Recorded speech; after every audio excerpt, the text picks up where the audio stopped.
This might be the most negative presidential race in our lifetime. Record high unfavorable ratings for both major party candidates. That's generated a lot of interest in an alternative, and specifically in the other candidate who will be on the ballot in every state. He's Gary Johnson, former two-term Republican governor of New Mexico, and now the Libertarian Party candidate for president. He's polling in double digits and getting very close to the 15% threshold that would get him into the fall debates with Hillary Clinton and Donald Trump. What would a Libertarian president do? And can Johnson really impact this election? He'll tell us right now on Inside OC. Inside OC is brought to you by 5 Point. 5 Point is an independent real estate development company with assets under management across California. 5 Point is a proud sponsor of public television and community programming. Memorial Care is transforming the way healthcare is delivered, keeping our communities and businesses healthy by guiding them on the path to wellness with easily accessible hospitals, physician offices, and outpatient centers. Memorial Care, leading the way.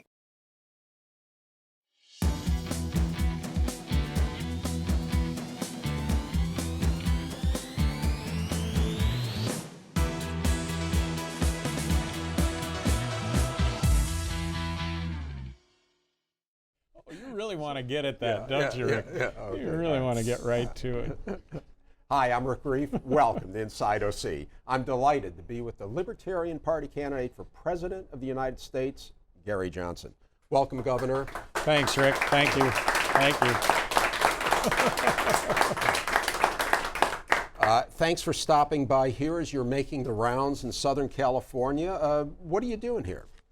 Well, just taking advantage of my former running mate, Judge Jim Gray, lining up a number of receptions and media opportunities. And you talked earlier about the polls and the fact that I need to be at 15% in the polls. I think that after this interview, I'll probably be pushing 17.5. So no doubt about it. No doubt about it. It's called the Inside OC bump. Right. So, well, since you brought up the 15%. What exactly? Good question. Yeah, I mean, who decides? Who decides? Well, it's Presidential Debate Commission. They're made up of Republicans and Democrats, and they have no desire whatsoever to see a third voice on stage. Ross Perot being the last third voice on stage, but no, they don't define which polls you have to be in, nor do they give you the time frame. But I think right now that clearly we're ratcheting up in the polls, and there's enough time to actually be acknowledged at 15%. And right now there's a lot of scrutiny that's going, that's accompanying the attention that we're getting. And we, myself, my running mate Bill Weld, both of us former Republican governors in heavily blue states, getting reelected by bigger margins the second time than the first time. Well, what kind of animal is that?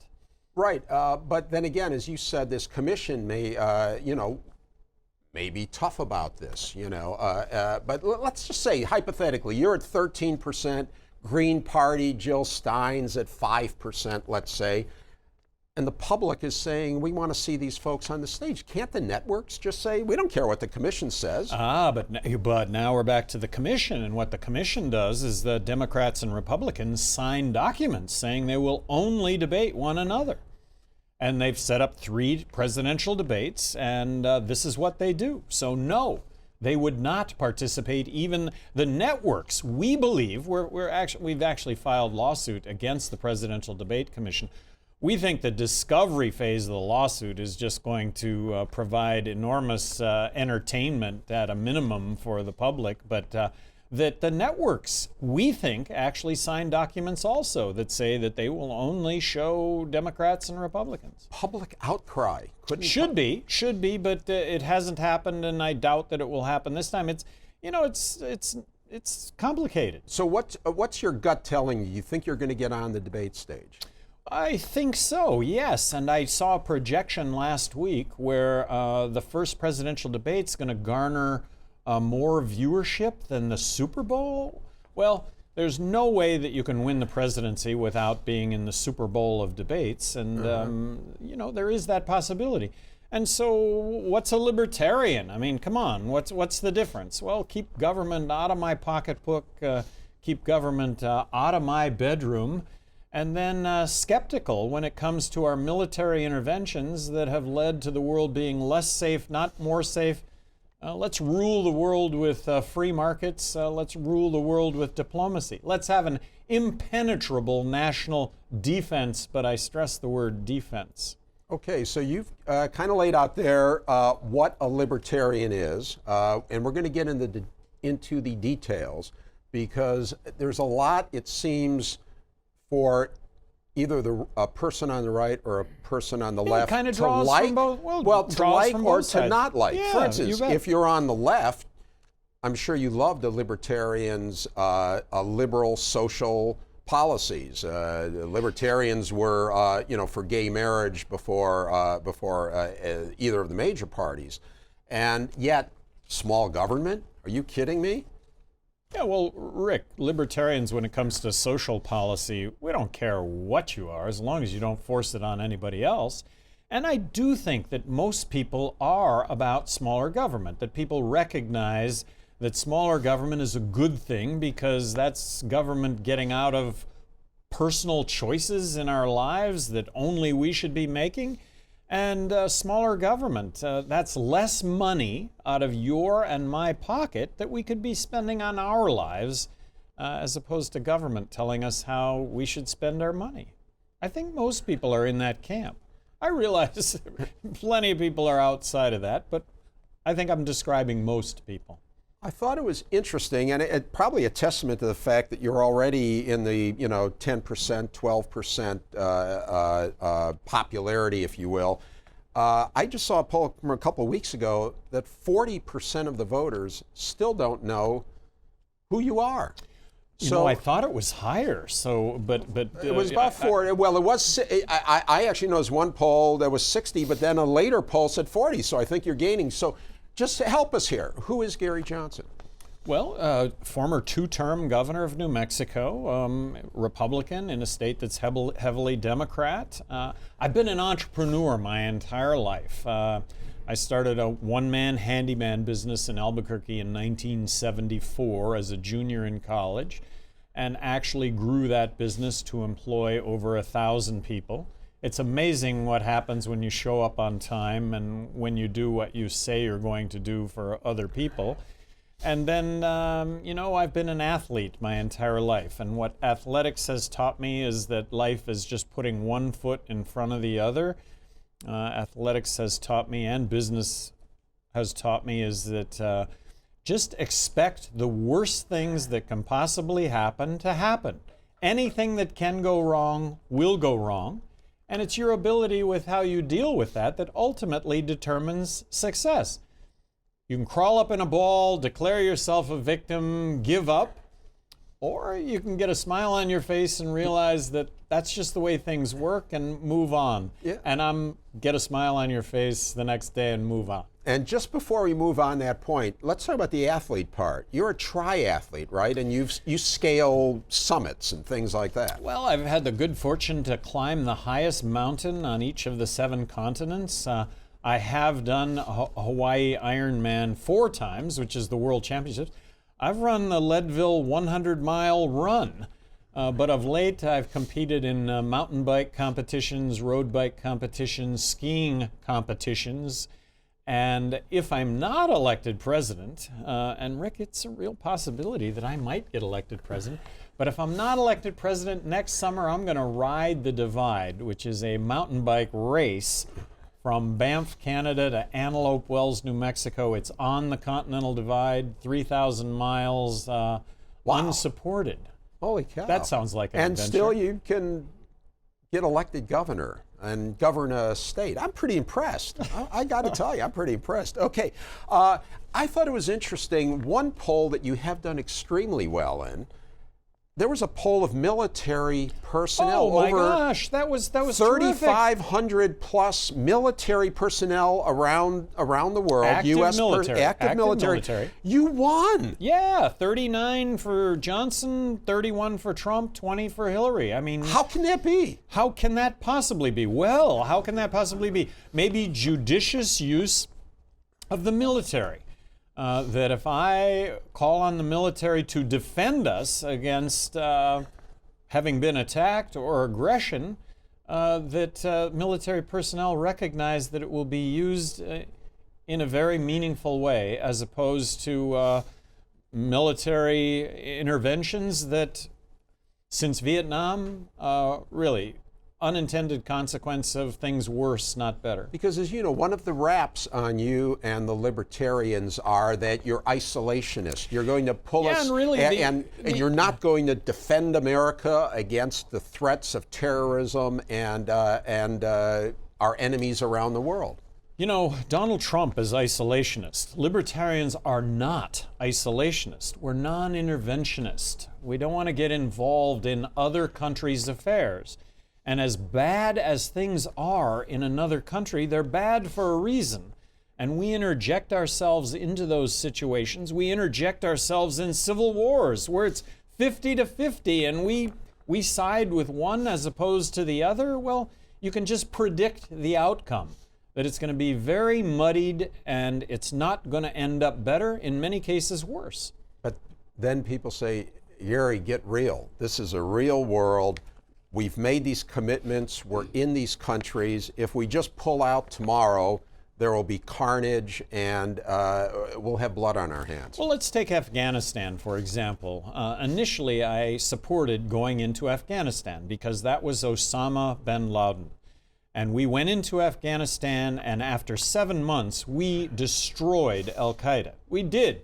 We should have gotten out after 7 months. We should have gotten out. We should have said, hey, we'll come back in if Osama bin Laden raises his head. Right now, I think we should get out of Afghanistan immediately. Now, you can argue that thousands of people may be put in harm's way because they've sided with the United States. Well, we can offer asylum for those thousands of people. That is something that we have done in the past. But as bad a situation as you could rightfully argue will exist tomorrow by getting out of Afghanistan, the same circumstances will exist 20 years from now, if that's when we do it, or as some would advocate, staying there forever. So when you talk about having asylum for folks, I'm thinking, oh boy, I can hear at least one presidential candidate say you're letting, who knows who these people are, and we're letting terrorists in. So I want to know, how do you feel more broadly about the idea of allowing in Syrian refugees? I think we should take our share of Syrian refugees. I don't know what that number is, but we are partially responsible for this happening. Can't make this up, and I'm not saying it's purposeful, but Hillary Clinton and Barack Obama supported the opposition in both Syria and Libya.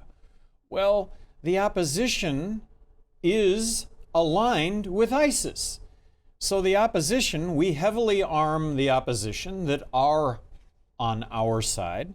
They get beaten, but all those arms end up in ISIS hands. Can't make it up, but this is what happens with our military interventions.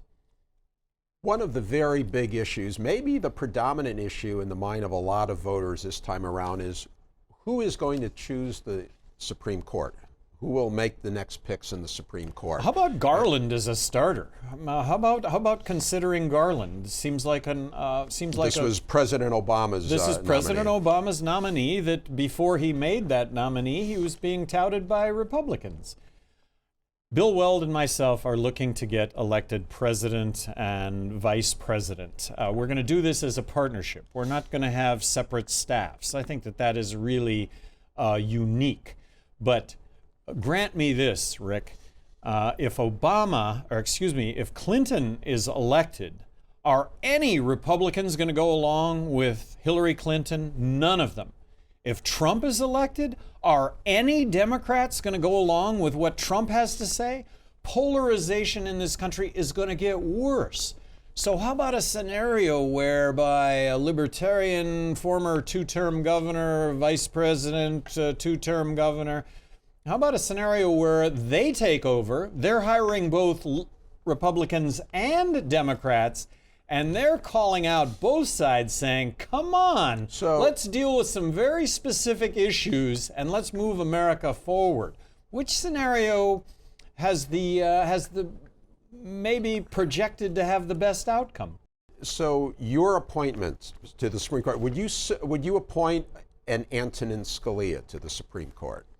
Well, yes. I mean, you'd appoint someone who had a view of original intent when it comes to the Constitution. There would not be a litmus test when it comes to that. But look, what you want is an honest appraisal of somebody who is going to look at the Constitution and uphold the Constitution. Would you appoint a Ruth Bader Ginsburg to the Supreme Court? I probably would not appoint a Ruth Bader Ginsburg to the court. Okay, but it sounds like given the political reality, you're saying you'd probably appoint a Garland or a Kennedy to the Supreme Court. Well, with our partnership, myself and Bill Weld, this is really Bill's bailiwick. And I would defer to Bill on this. Really? And I know that, well, sure. Boy, he'd be the most influential vice president ever. That's the plan, actually. That's our template here, 2 for the price of 1.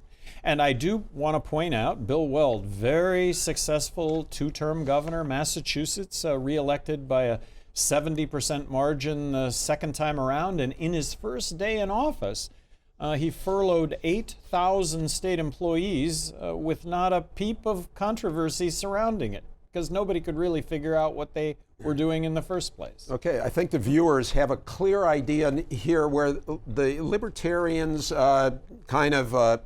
it's not easy to say either left or right. It's a difficult one. And isn't that where the majority of Americans lies? That big 6-lane highway down the middle between what has now become extremely, the polarity has never been greater. So why is it then, though, it seems if you were going to say, which way do libertarians tend? You were a Republican governor. Bill Weld was a Republican governor. Rand Paul and Ron Paul, who have espoused libertarian ideas within the Republican Party. You don't see a lot of Democrats. Why is that? Well, actually, I do think that the Libertarian Party draws equally from both sides. And amazingly, in these polls where my name has appeared, I've taken a few more votes away from Hillary than I do with Trump. But at the end of the day, I think it's 50-50. And you know what? We're not looking to spoil, we are looking to spoil the party here. This is a 2-party dinosaur, and we're thinking we're the comet in this equation. Let's blow it up. Those Republicans who say you'll hurt the Republicans more. There's nothing to spoil, man. There's nothing to spoil about what is currently going on. Right now in this country, we have another very divisive issue. You might call it Black Lives Matter and Blue Lives Matter. You have black men being shot and killed. You have police officers being shot and killed.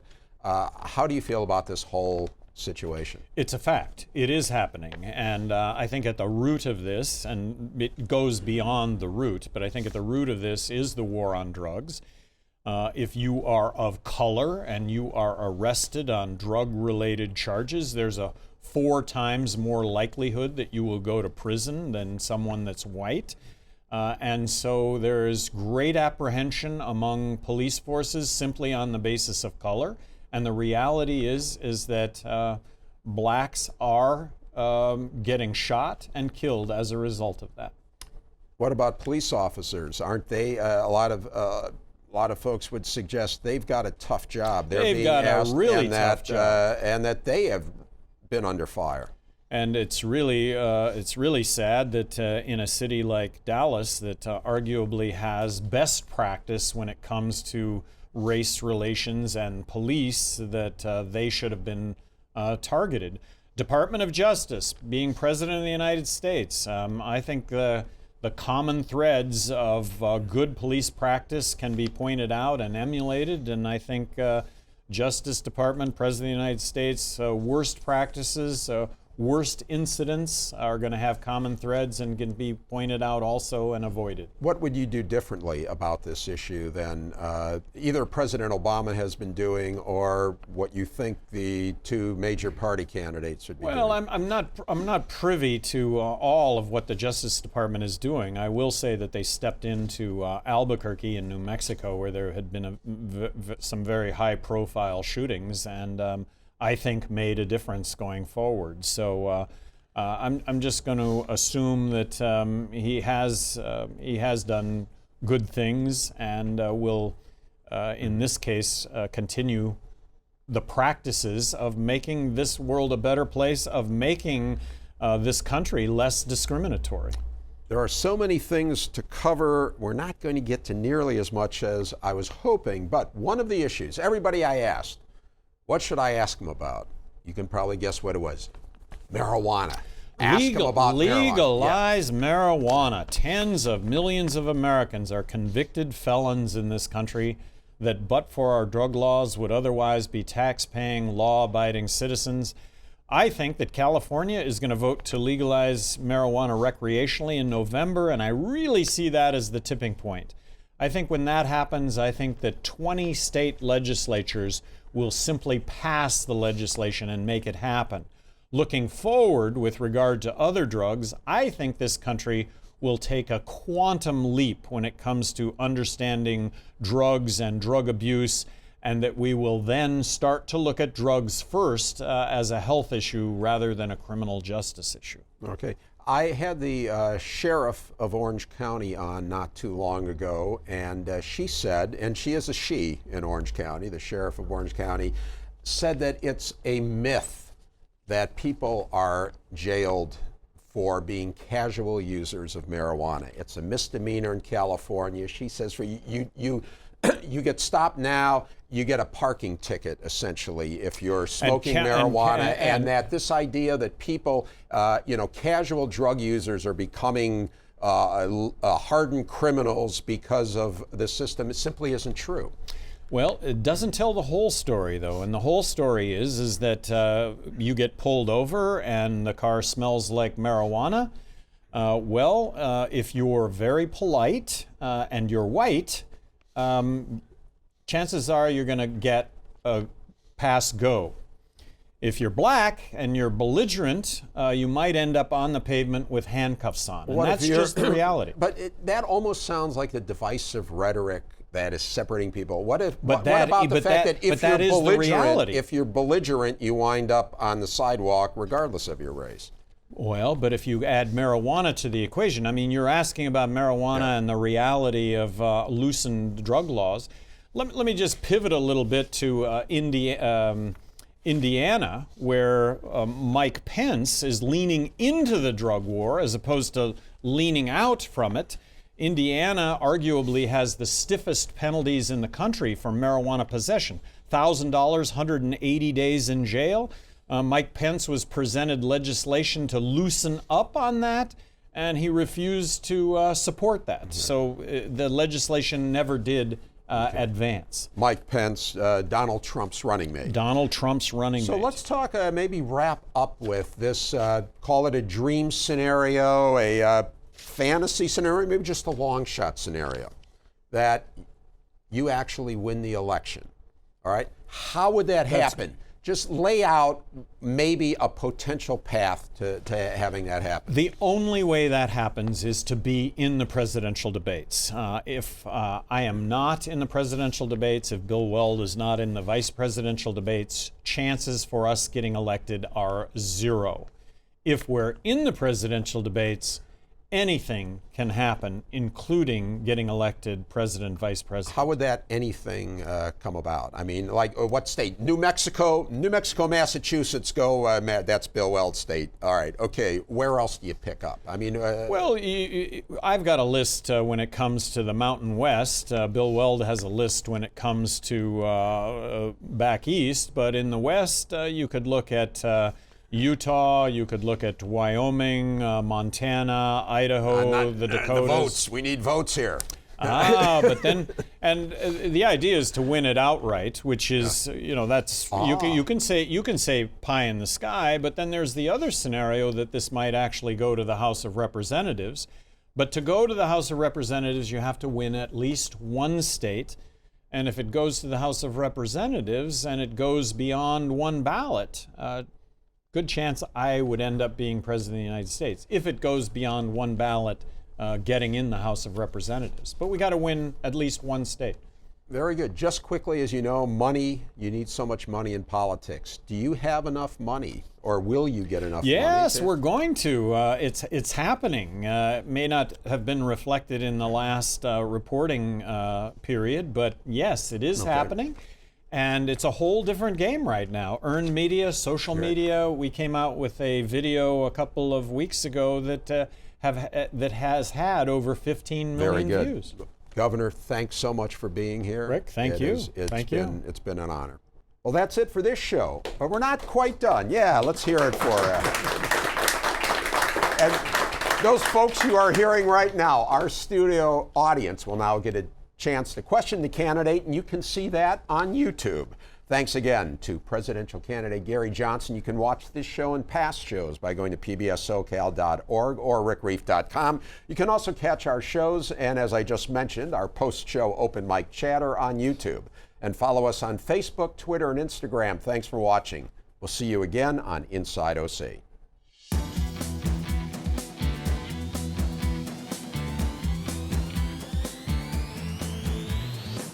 Inside OC is brought to you by 5 Point. 5 Point is an independent real estate development company with assets under management across California. 5 Point is a proud sponsor of public television and community programming. Memorial Care is transforming the way healthcare is delivered, keeping our communities and businesses healthy by guiding them on the path to wellness with easily accessible hospitals, physician offices, and outpatient centers. Memorial Care, leading the way.